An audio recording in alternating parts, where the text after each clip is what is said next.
Olá, bem-vindo ao canal Livro Aberto. Eu sei que nós estamos um pouco atrasados com o comentário da lição 10, mas estamos aqui para apresentá-lo e mostrar a importância de Pedro para a igreja do Novo Testamento e para a igreja atual, com certeza também. O título da lição é Pedro, Deus transforma impulsos em missão. O texto bíblico desta lição está na primeira carta de Pedro, capítulo 1, versículos de 13 a 15, e no capítulo 2, versículos de 1 até o 3. Agora, eu gostaria de sugerir que você lesse toda a carta de Pedro, tanto a primeira quanto a segunda. E, se possível, se você quiser ainda ler um texto maior a respeito da influência de Pedro no Novo Testamento, você pode ler também o Evangelho de Marcos, que foi escrito com base nas opiniões e nas orientações que Pedro deu a Marcos, como é a opinião da maioria dos comentaristas. E meu objetivo ao falar a respeito desse assunto é compreender, irmãos, como Cristo transforma uma pessoa instável em uma pessoa equilibrada, líder e útil para o reino. Mostrando para a gente que Deus usa pessoas reais, com falhas, impulsos e temperamentos às vezes bem complicados para realizar sua missão. Portanto, o exemplo de Pedro ele se encaixa muito bem nas nossas vidas. Talvez Pedro seja um dos personagens do Novo Testamento que mais é parecido conosco. Há alguns personagens na Bíblia que eu acho muito interessante a conduta deles. O primeiro deles é Jacó. Para mim, Jacó é um dos personagens que mais se parece conosco no comportamento, nas atitudes, enfim, ele se parece muito conosco. Mas Pedro, no Novo Testamento, é o melhor exemplo de como nós agimos muitas vezes, de como nós nos comportamos muitas vezes. Eu já disse que Pedro é um dos personagens mais importantes do Novo Testamento, e não tenha dúvida disso. Ele, juntamente com Tiago, constituíram-se as colunas da igreja como são apresentados pelo próprio apóstolo Paulo. Tiago aqui, segundo a opinião da maioria dos comentaristas, não é aquele Tiago, irmão de João, que era apóstolo, mas este Tiago aqui era o irmão de Cristo, que se converte após a morte, crucificação e ressurreição de Jesus. Então, veja que a importância de Pedro para a igreja é que ele se constitui um personagem que mostra exatamente como Deus pode usar as pessoas mais incríveis e transformá-la em pessoas do modo como Ele quer. Na trajetória de Pedro, nós encontramos coragem e medo, simultaneamente agindo na mesma pessoa. Ousadia e fragilidade, fé e instabilidade, e é exatamente nesse contraste, irmãos, que o poder transformador de Cristo se revela. É a mesma coisa que acontece conosco. Não somos diferentes de Pedro. Temos quase o mesmo temperamento, enfrentamos as mesmas crises existenciais, passamos pelos mesmos problemas e o mesmo Deus que transformou Pedro pode transformar a mim e a você também. Pedro era um pescador impulsivo. Ele era da cidade de Betsaida. Betsaida era uma vilazinha pequena que mais tarde vai ser transformada numa polis ou numa cidade, mas mesmo assim vai continuar pequena. No tempo de Pedro, em que ele era pescador ali naquela região, ali ao norte do Mar da Galileia, a cidade ou a vila tinha provavelmente, segundo alguns comentaristas, de 500 a 1.500 habitantes. Depois que ela foi transformada em cidade ou em polis pelo imperador, aí ela se torna uma cidade com aproximadamente 4.000 habitantes, talvez um pouco mais, mas apenas isso. Portanto, Betsaida vai ser sempre uma vila pequena. O nome significa casa de pescadores. Não há nada mais correto do que isso, né? Porque afinal de contas ali estava Pedro, ali estava André, ali estava Filipe, ali estava uma série de servos de Deus que eram pescadores e que posteriormente se transformaram em discípulos e depois em apóstolos de Jesus. Ele era da cidade de Betsaida, portanto, se torna um discípulo de Jesus inicialmente e depois ele se transforma em apóstolo e ele prega talvez o maior sermão da igreja primitiva, que foi aquele pregado no dia de Pentecostes, quando algumas milhares de pessoas vieram a Cristo aceitando como Senhor e Salvador de suas vidas. Pedro, de fato, foi aquele homem que, de medroso que era, passou a ser um dos mais valentes e fortes guerreiros para lutar em favor da igreja. Ao estudarmos a vida de Pedro, nós aprendemos que Deus não escolhe pessoas preparadas, mas pessoas dispostas a servir. Não chama pessoas perfeitas, mas pessoas que sejam moldáveis, pessoas que estejam com desejo de se transformar e serem usadas por Cristo. Ele não chama pessoas irrepreensíveis, como Paulo mais na frente vai recomendar, que quem quiser ser obreiro precisa ser irrepreensível. Cristo não chama pessoas irrepreensíveis, mas daqueles que podem ser transformados. Claro, não há nenhuma contradição entre as exigências que Paulo faz, tanto a Timóteo quanto a Tito, e em relação ao que Jesus não faz de exigências. Mas é interessante perceber isso. A jornada de Pedro revela que quando Cristo chama, até as marcas do passado se transformam em páginas, em algo de esperança na vida das pessoas. Pedro é esse homem, irmãos, um homem temperamental, um homem imprevisível, um homem medroso, mas um homem ousado, um homem que enfrentava crise, mas era capaz de se transformar em grande conselheiro das pessoas. Esse é o Pedro que foi transformado e foi usado pelo Senhor. Ele era um homem que tinha uma habilidade especial para a liderança. Jesus via isso nele. Mesmo Pedro tendo aquele temperamento meio explosivo, a pessoa que agia muitas vezes sem pensar, sem refletir, Cristo via em Pedro algo de bom, algo que poderia ser útil à sua causa. Pedro, como eu disse, nasceu em Betsaida, era pescador, trabalhava com a sua família, ele não tinha uma formação escolar muito alta. É claro que Pedro, ele sabia ler e escrever, até de modo meio nem tão desenvolvido, mas ele sabia. Porque era muito comum aos meninos judeus, todos eles entrarem na escola quando estava com aproximadamente 5 anos. E Pedro era uma dessas pessoas que com certeza também experimentou, embora seja dito a respeito dele no dia de Pentecostes que ele não era uma pessoa letrada, que ele não era um homem douto.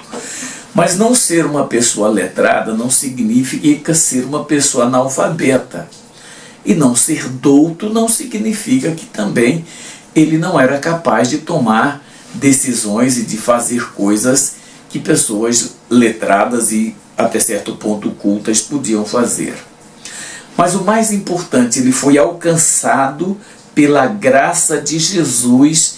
E interessante que não é Pedro que vai a Jesus primeiro, é André. E André que chama Pedro. Foi ele que trouxe Pedro para Jesus e depois Jesus usa-o como ele faz e a gente acompanha. A escolha de Pedro demonstra que Cristo valoriza o coração e acima do currículo. Deus não olha exatamente para a nossa capacidade, nossas habilidades. Ele olha para o nosso coração. Há um lugar para Ele no nosso coração. Há uma oportunidade para que Ele atue, para que Ele haja. Deus, Jesus, Ele olha em nós o potencial que nós temos e não aquilo que nós estamos sendo na hora. E onde outros veem limitações, Jesus vê o potencial. E por isso Ele muitas vezes chama aqueles que nós não imaginamos que vai dar certo. Que muitas vezes aparentemente não têm a menor importância, mas são eles que são realizadores da obra de Deus da forma maior possível. Agora é interessante que antes de ser um líder como foi, antes de ser a coluna como ele se tornou da igreja, como o próprio apóstolo Paulo diz, foi necessário que ele se convertesse. Se convertesse de verdade. O próprio Senhor Jesus disse isso para ele, falando assim: olha, eu roguei por você, para que a sua fé não desfalecesse, ou seja, para que a sua fé não morresse, não acabasse. Agora você, quando se converter, confirma teus irmãos. Ou seja, quando você de fato tomar uma decisão de me seguir de verdade, de ser aquele que eu posso usar, então ajude seus irmãos a fazer o mesmo. E é interessante que ao longo da caminhada e do ministério de Pedro, nós o veremos fazendo exatamente isso. Encorajando, trabalhando, realizando feitos notáveis, milagres e até ressurreições Pedro realizou. Tal foi a transformação, a mudança dele. A caminhada de Pedro com Cristo, suas quedas, seu arrependimento sincero, formou aquilo que nós podemos chamar de caráter, de personalidade de Pedro, e o preparou para ser um dos principais líderes da igreja, como nós vemos em Atos capítulo 15, ele presidindo junto com Tiago o primeiro concílio da igreja para dirimir dúvidas e questões que estava acontecendo na igreja com os gentios. Pedro se torna esse homem de tomar as decisões, de agir e de falar aquilo que deveria. Pedro também cometeu falhas. Pedro negou Jesus 3 vezes, mas foi restaurado. Quando Jesus o encontra lá no Evangelho de João, no capítulo 21, que eles têm uma conversa bem particular, Jesus levanta novamente o moral de Pedro. Jesus restaura aquele homem que havia negado, aquele homem que tinha temido se manifestar na presença de uma criada, de um soldado, de alguém que estava ali. Ele teve medo de se manifestar e dizer: eu sou amigo dele, eu o conheço, eu estava com ele. Ele diz: não, eu não o conheço, eu não estava com ele. Mas veja aqui, aquilo que foi vergonha, porque quando Pedro nega Jesus, a Bíblia diz que Jesus estava lá dentro e olha para Pedro.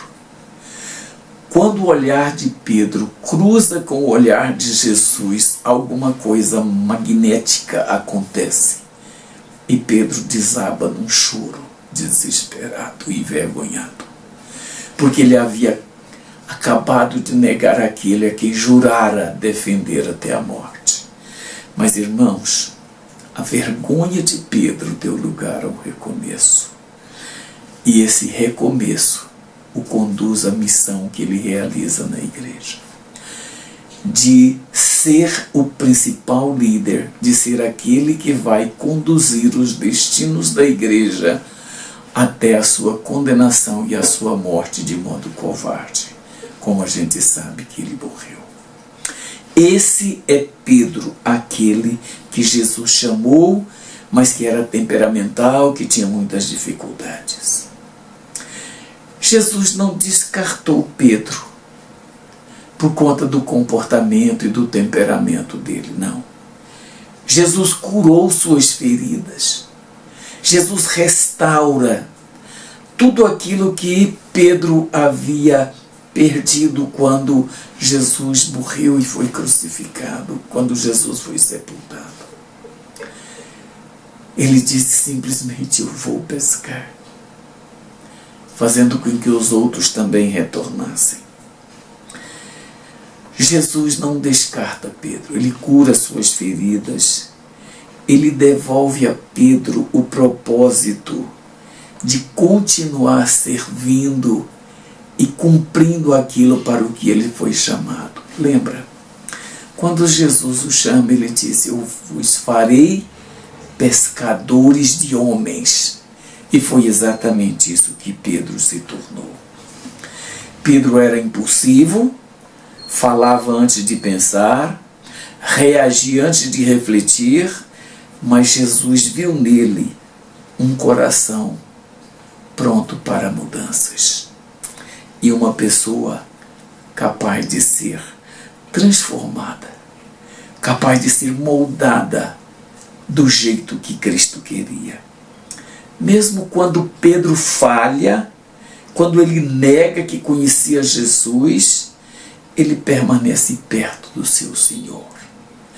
Quando Jesus olha para ele e que aquele olhar penetrante de Jesus o toca, as Escrituras dizem que ele chora, e chora amargamente.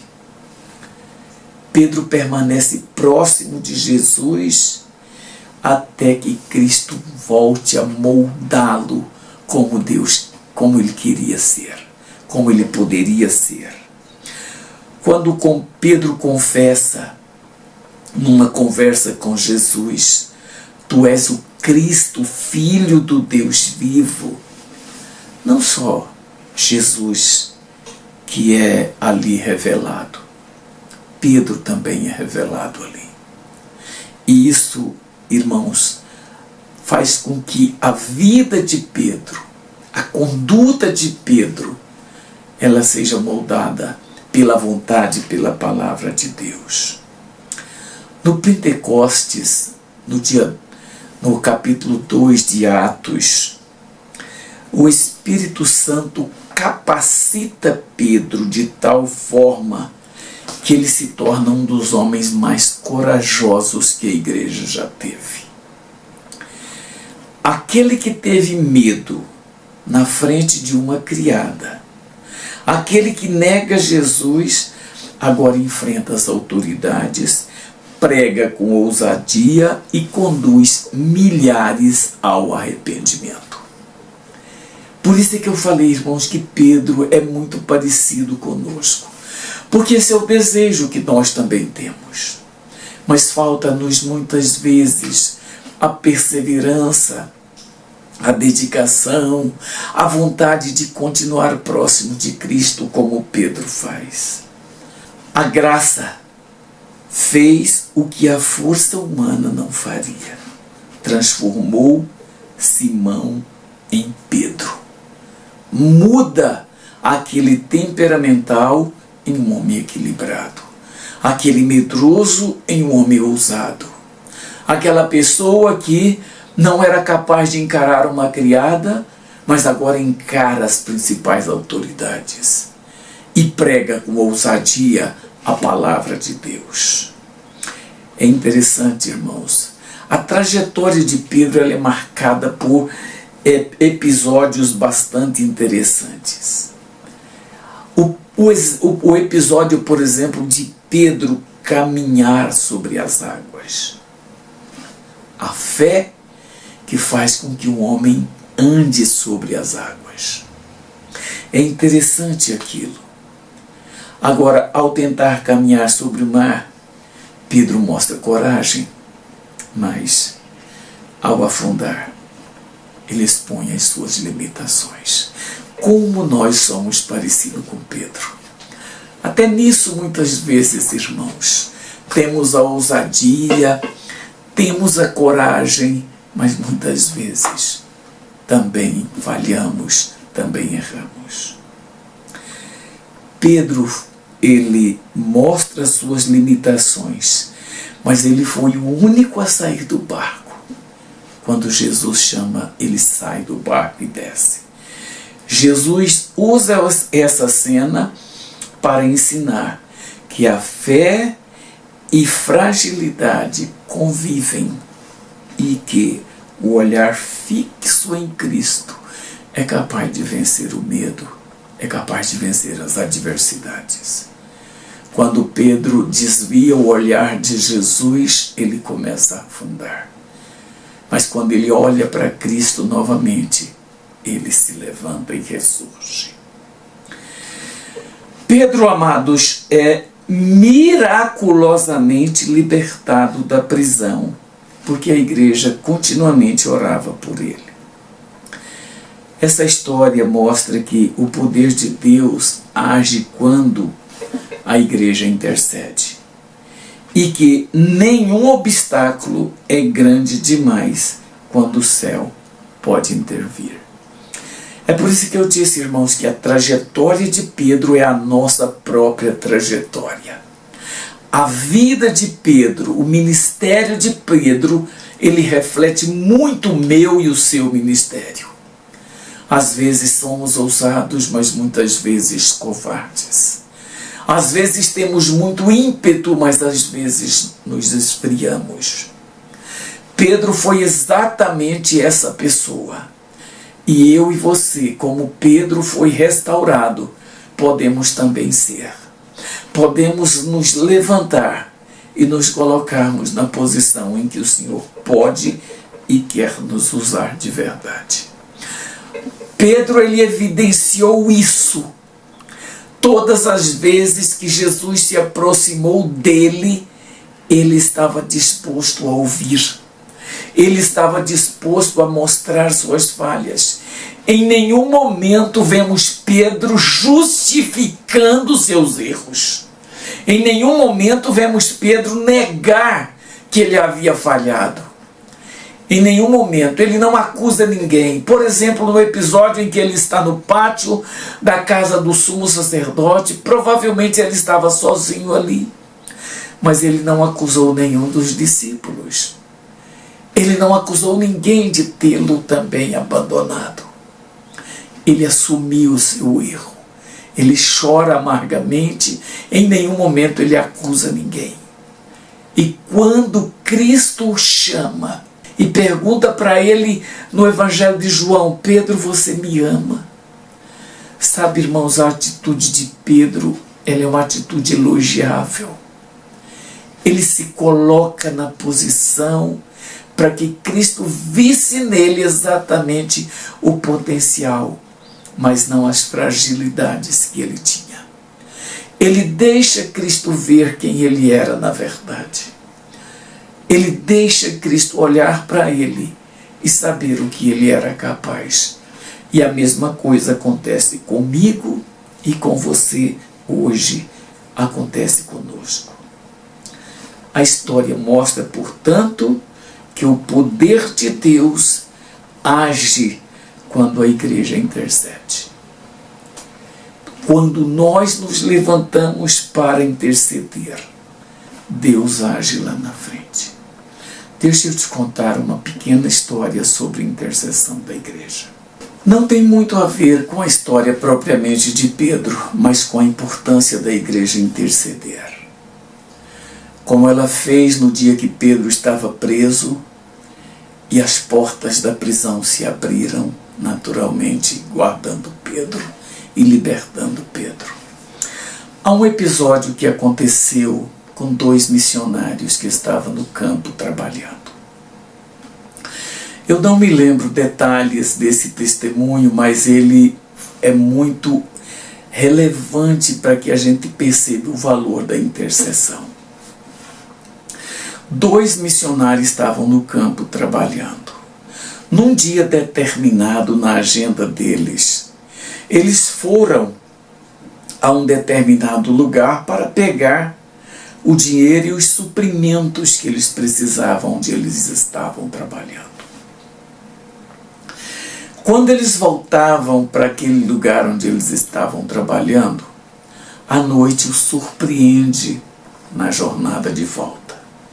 E como era um local perigoso para se caminhar à noite, porque era selva, era um lugar em que havia animais muito bravios, aqueles dois missionários decidiram acampar. E passaram a noite acampados ali.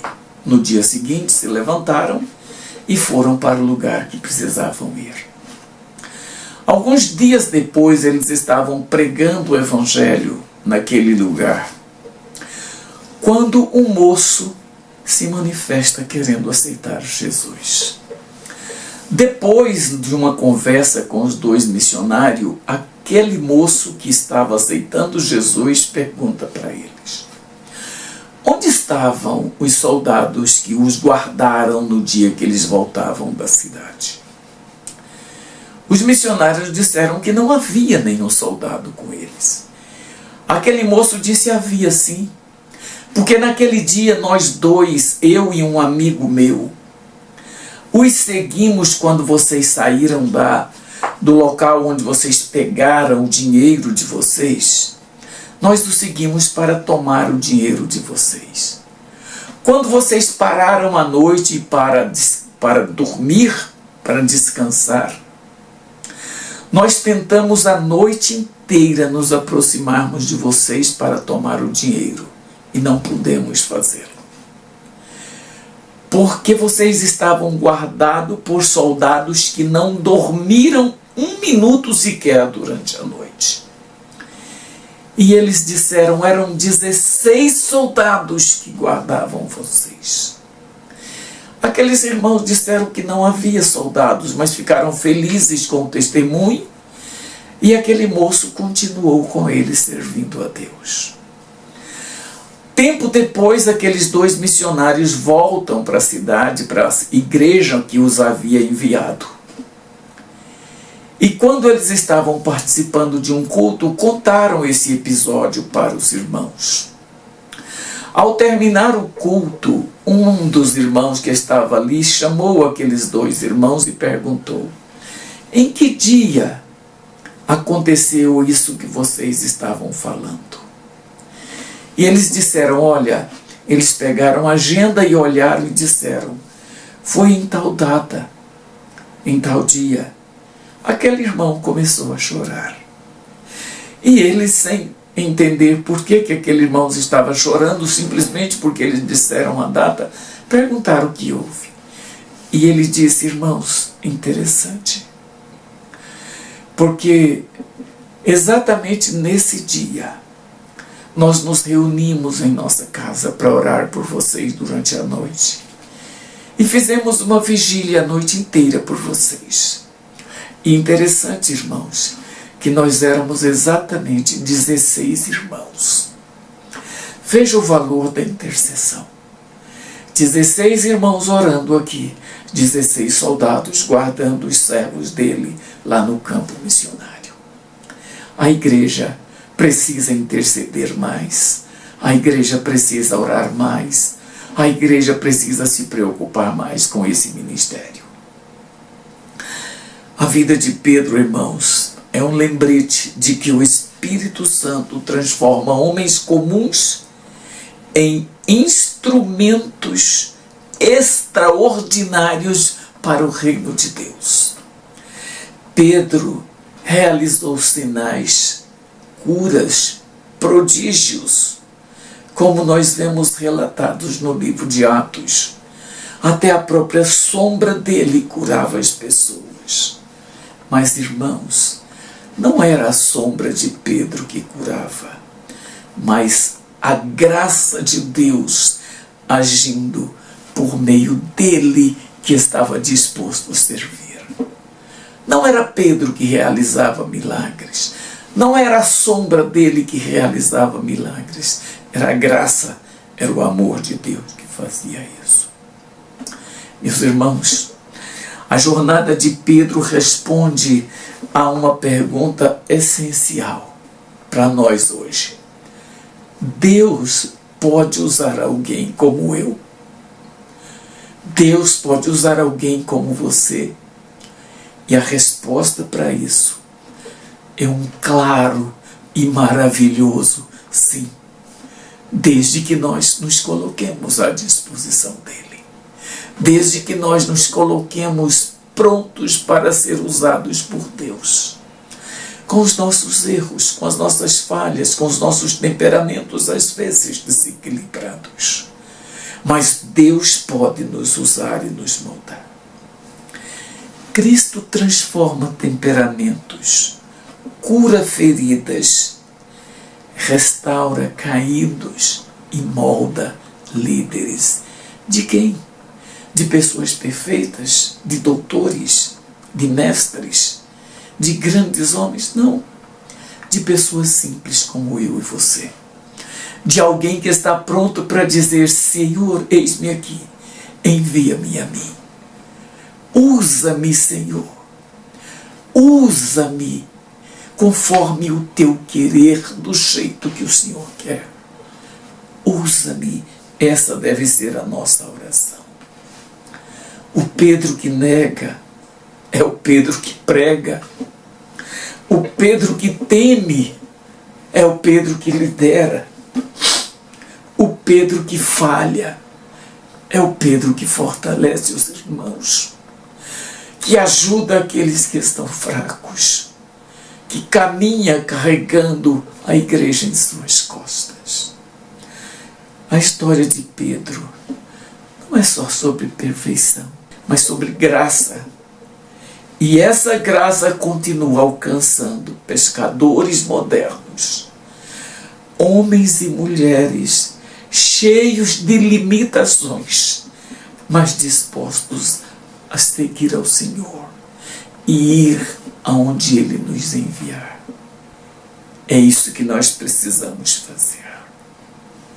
Amados, para que esse vídeo não fique longo, eu quero partir para as aplicações, algumas delas apenas. A primeira: permita que Cristo transforme o seu temperamento.